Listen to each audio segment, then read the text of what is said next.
Sir మీరు okay అంటే Pak finish నిర్దేశిత లక్ష్యాలపై గురి పెడతాం అన్నట్టు సైన్యం టోటల్ గా చెప్పడం జరుగుతుంది. ఓకే అంటే కథం పాక్ ని ఫినిష్ చేసి వస్తాం అన్నట్టు మన సైనిక బలగాలు, ఆర్మడ్ ఫోర్స్ కానీ, నేవీ కానీ టోటల్ గా అందరు సందర్భమైనారు. టోటల్ గురి పెట్టుకొని కూర్చున్నారు. ఓకే అంటే కథం ఫినిష్ చేసి వస్తామంటున్నారు. పాకిస్తాన్ కి మాత్రం బుద్ధి చెప్పాలి. వాళ్ళు మాట్లాడే మాటలు ఎట్లున్నాయి అంటే రెచ్చగొట్టే విధంగా మాట్లాడుతున్నారు. చేసింది తప్పు, మళ్ళీ రెచ్చగొట్టే వ్యాఖ్యలు చేస్తూ ఉన్నారు. సో ఇక వాళ్ళ పని ఎట్లా ముగించుకోవాలో నరేంద్ర మోడీ గారు ఆలోచిస్తారు.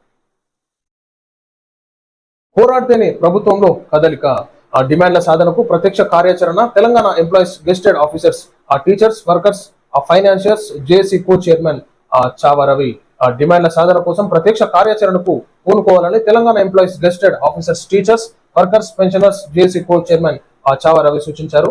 ఆదివారం జేఏసీ ఆధ్వర్యంలో హైదరాబాద్ బాగ్లింగంపల్లిలోని సుందరయ్య విజ్ఞాన కేంద్రంలో జేఏసీ చైర్మన్ మారం జగదీశ్వర్ అధ్యక్షతన రాష్ట్ర సదస్సు నిర్వహించారు. ఈ సందర్భంగా చావా రవి మాట్లాడుతూ పోరాడితేనే కదలిక వస్తుందని తెలిపారు. ఖచ్చితంగా పోరాడాలి. ఎక్కడ సమస్యలున్నా ఏమున్నా సరే కానీ పోరాడాలి. గమనం వస్తే ఎవరు వచ్చి మనకి అన్నం పెట్టరు. మనకు ఆకలైనప్పుడు మనమే పోరాడాలి, కష్టపడాలి, కొద్దో గొప్ప సంపాదించుకొని తినాలి. కానీ మనకు తెచ్చిపెట్టమంటే ఎవరు పెట్టారు. సమస్యలు కూడా అట్లనే ఉంటాయి.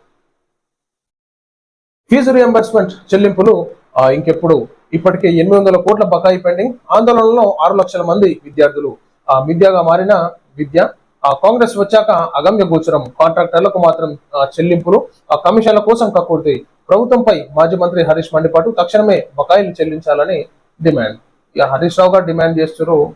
హరీష్ రావు గారు ఏమనుకోకూడదు ఇట్లా అంటున్నారు. మీ హయాంలో కూడా నడిచినటువంటి పనులకి చాలా మంది సర్పంచులు చేసినటువంటి పనులకు బిల్లులు వేయలేదు. మీరు చేసింది కథ మీ కథ మీదుంది. ఇప్పుడు కాంగ్రెస్ చేసినటువంటి కథ వాళ్ళ ఉద్దరకం వాళ్ళది. ఎవరినేం తక్కువ అనేటట్టు ఏం లేదు.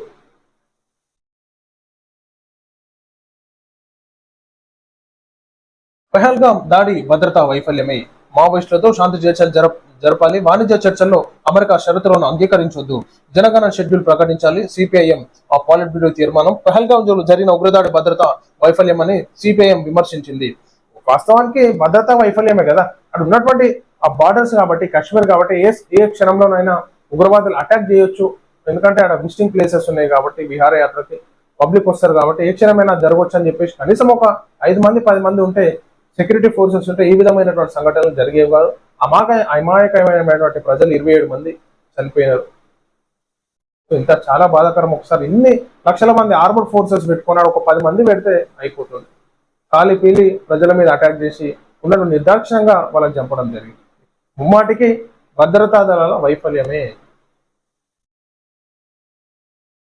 భూభారతి రైతులకు రక్షణ కవచం. నేటి నుంచి 28 మండలాల్లో 2వ విడత. రెవెన్యూ శాఖ మంత్రి పొంగులేటి శ్రీనివాసరెడ్డి గారు భూభారతి ఎన్ని రోజులు పట్టుకొని తిరుగుతారో భూభారతితోని ఉన్నటువంటి రైతుల కష్టమే ఆలోచించాడు. భూభారతి భూభారతి భూభారతి అనుకుంటా ఒక్కొక్కరు ఒడ్లు రోడ్ల మీద పోతుంటే జల్లెడ పట్టుకొని మళ్ళా కుప్ప మీద పోసుకుంటారు. సీనాన్న గారు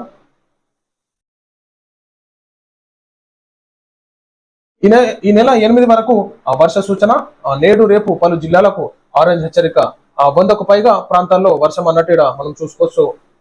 ఆరెంజ్ అలర్ట్ ఇష్యూ చేయడం జరిగింది. సో ప్రజలు జాగ్రత్తగా ఉండాలి.